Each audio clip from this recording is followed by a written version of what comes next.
ಇದೊಂದು ಸಲ ನನ್ನ ಕ್ಷಮಿಸು ಜ್ಯೋತಿ. ಬಾ ಜ್ಯೋತಿ ಮನೆಗೆ. ನೀನಿಲ್ಲ ಅಂದ್ರೆ ನಾನು ಸತ್ತು ಹೋಗ್ತೀನಿ.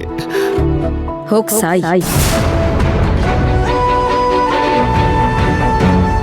ಜ್ಯೋತಿ, ನೀನಾ ಹೀಗ್ ಮಾತಾಡ್ತಿರೋದು? ನನಗ್ ನೀನೇ ಬೇಡ ಅಂದ್ಮೇಲೆ ನೀ ಸತ್ರ ಎಷ್ಟೋ ಬದುಕಿದ್ರೆ ಎಷ್ಟು? ಅಲ್ಲ, ಮತ್ತ್ಯಾಕೆ ನನಗೆ ಆ ಲಾರಿ ಡಿಕ್ಕಿ ಹೊಡಿಯಕ್ಕೆ ಬಂದಾಗ ಕಾಪಾಡ್ದೆ? ನನ್ನಲ್ಲೇ ಸಾಯಕ್ಕೆ ಬಿಟ್ಬಿಡೋದಿತ್ತಲ್ಲ.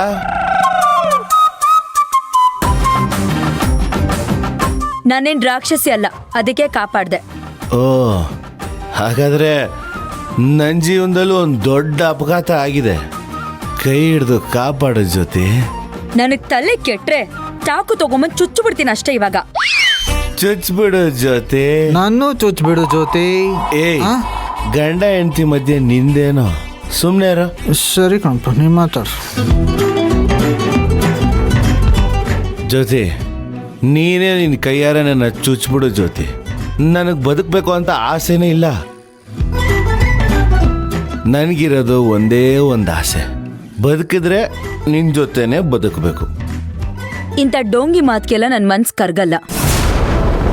ಇಲ್ಲಿ ನಿಂತ್ಕೊಂಡಿದಾರಲ್ಲ ನಮ್ಮಪ್ಪ ನಿಮ್ಮ ಮಾವ, ಅವ್ರ ಮುಂದೆ ನಡೆಯುತ್ತೆ ಅಷ್ಟೆ. ಜ್ಯೋತಿ, ಏನಮ್ಮ ಇದು?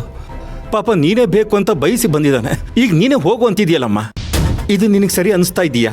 ಅಪ್ಪ ಕುಡ್ಕೊಂಬಂದು ಗಲಾಟೆ ಮಾಡ್ತಿದ್ದಾರೆ, ಅವ್ರ ಪರವಾಗಿ ಮಾತಾಡ್ತಿದ್ಯಲ್ಲ ನೀನು.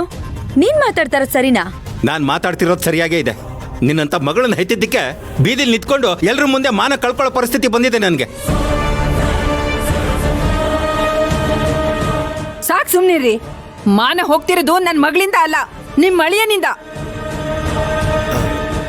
ಅತ್ತೆ, ನನ್ನಿಂದ ಬೇಜಾರಾಗಿದ್ರೆ ದಯವಿಟ್ಟು ನನಗೆ ಕ್ಷಮಿಸ್ಬಿಡಿ ಅತ್ತೆ. ಏಯ್, ಸುಮ್ನೆ ಇಲ್ಲಿಂದ ಹೋದ್ರೆ ಸರಿ. ಇಲ್ಲ ಅಂದ್ರೆ ಪಂಚಾಯತಿನಾಗೆ ಅಧ್ಯಕ್ಷೆ ಆಗೋಳಲ್ಲ ನಿನ್ ತಂಗಿ, ಅವಳಿಗೆ ಫೋನ್ ಮಾಡಿ ಕರ್ಸ್ಬೇಕಾಯ್ತದೆ. ಏಯ್,